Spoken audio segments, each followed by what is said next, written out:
Welcome to Fun Learning.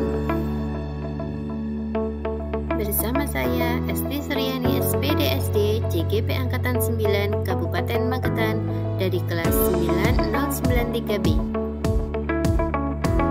Pada video kali ini saya akan membahas koneksi antar materi pada modul 2.3 Kucing dalam supervisi akademik. Tujuan pembelajaran khususnya yaitu JGP menyimpulkan dan menjelaskan keterkaitan materi yang diperoleh dan membuat refleksi berdasarkan pemahaman yang dibangun selama modul 2 dalam berbagai media.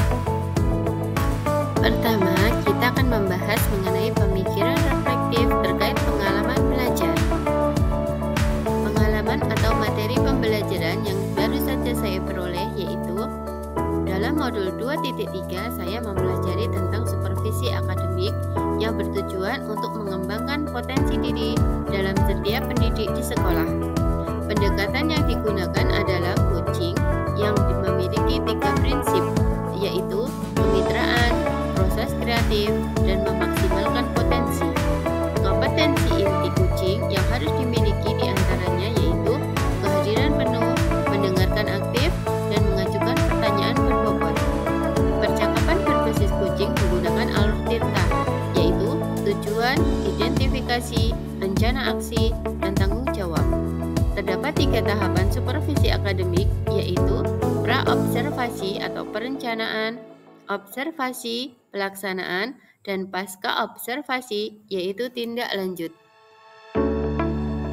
Emosi-emosi yang dirasakan yaitu cemas, tertarik, senang, dan optimis. Ketika saya cemas, sebelum mempelajari modul ini saya merasa cemas karena saya takut tidak mampu memahami dan mengaplikasikannya. Kemudian saya tertarik. Setelah mempelajari isi modul ini, saya mulai memahami maksud dan tujuannya, sehingga saya tertarik untuk mengaplikasikannya. Saya senang karena telah berlatih, saya dapat mengaplikasikannya pada rekan CGP dan tugas kolaborasi dan demonstrasi kontekstual. Saya merasa optimis dapat menerapkannya dalam lingkungan kerja saya. Apa yang sudah baik berkaitan dengan keterlibatan diri dalam proses belajar. Saya mampu berkolaborasi dengan rekan sejawat dalam mengaplikasikan coaching dengan model Tirta dan sudah sesuai dengan prinsip coaching dalam demonstrasi di mana saya berperan sebagai coach, coachee, dan pengamat atau observer. Apa yang perlu diperbaiki terkait dengan keterlibatan diri dalam proses belajar? Yang sangat perlu diperbaiki adalah kemampuan mengajukan pertanyaan berbobot yang mampu menggali informasi lebih dalam tentang coachee tanpa menimbulkan judgement, asumsi, dan memberikan asosiasi yang akan menghambat kita untuk menjadi pendengar yang aktif. Dengan demikian, coach mampu membantu coachee menemukan solusi atas permasalahan yang dihadapi. Keterkaitan terhadap kompetensi dan kematangan diri pribadi. Setelah mempelajari modul 2.3 tentang coaching dalam supervisi akademik ini, kompetensi saya mulai berkembang. Ditandai dengan mampu mempraktikkan coaching dengan alur Tirta yang sudah saya perankan sebagai coach, coachee, dan sebagai pengamat atau observer. Pada saat proses coaching, ketika saya menjadi coach, saya harus mengendalikan diri untuk tidak menjudgment, memberi asumsi, dan memberikan asosiasi kepada coachee. Selain itu, juga saya harus menjadi pendengar yang aktif dan mampu menjalankan kehadiran penuh atau presence. Yang kedua, mengenai analisis untuk implementasi dalam konteks CGP. Memunculkan pertanyaan kritis yang berhubungan dengan konsep materi dan menggalinya lebih jauh. Bagaimana agar prinsip coaching dapat diterapkan dalam kegiatan supervisi di sekolah?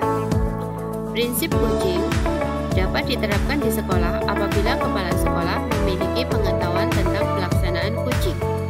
Coaching yang diterapkan untuk supervisi akademik guru dan juga sarana untuk meningkatkan kompetensi akademik guru. Untuk melaksanakan coaching harus mempersiapkan langkah-langkahnya antara lain pra-observasi, observasi, dan pasca observasi. Pada saat pra-observasi, kepala sekolah menanyakan kompetensi yang akan diobservasi.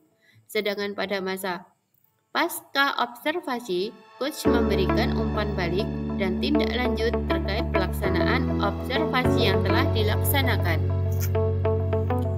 Mengolah materi yang dipelajari dengan pemikiran pribadi sehingga tergali wawasan atau insight baru. Coaching dalam supervisi akademik dapat mempengaruhi dalam terwujudnya pemimpin pembelajaran yang berpihak pada murid. Untuk mewujudkan pembelajaran yang berpihak pada murid, maka guru memiliki kompetensi menjadi pemimpin pembelajaran, di mana guru mampu mengetahui perkembangan peserta didik secara menyeluruh, baik dari aspek kognitif, karakter, maupun sosial emosional mereka.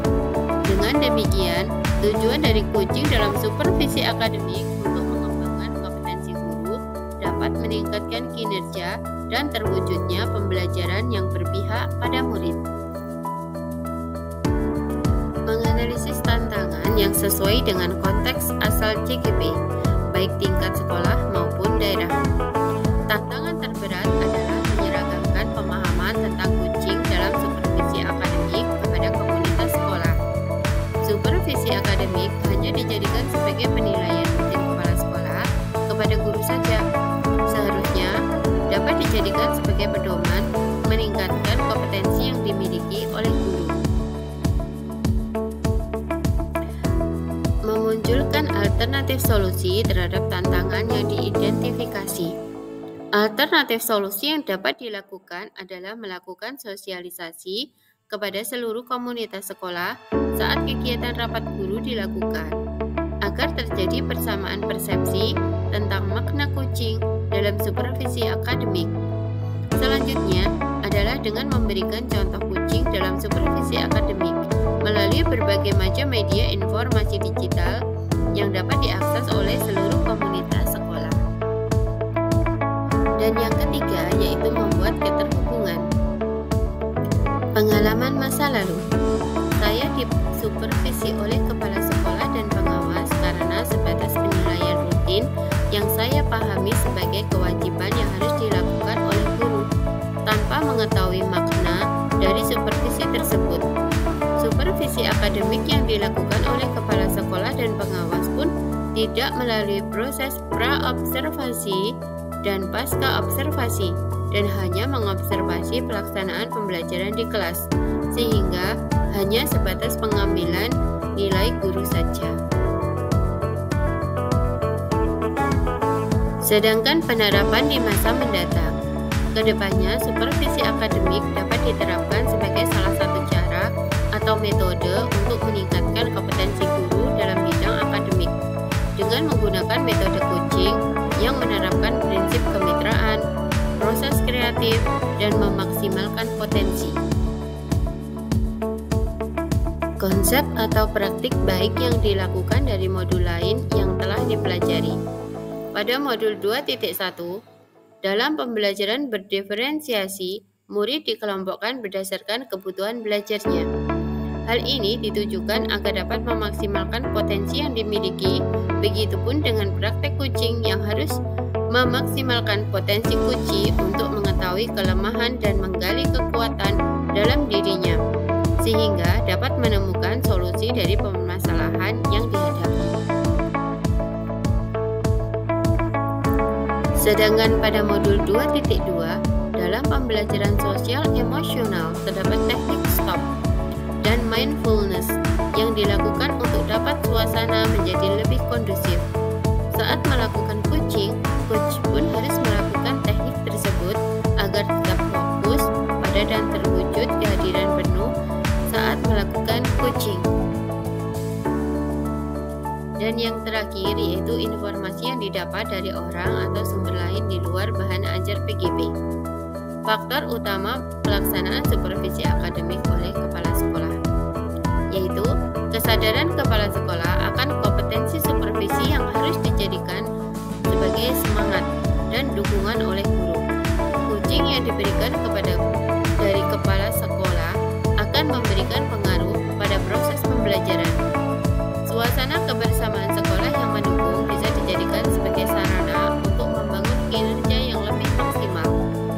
kegiatan supervisi akan berjalan dengan nyaman.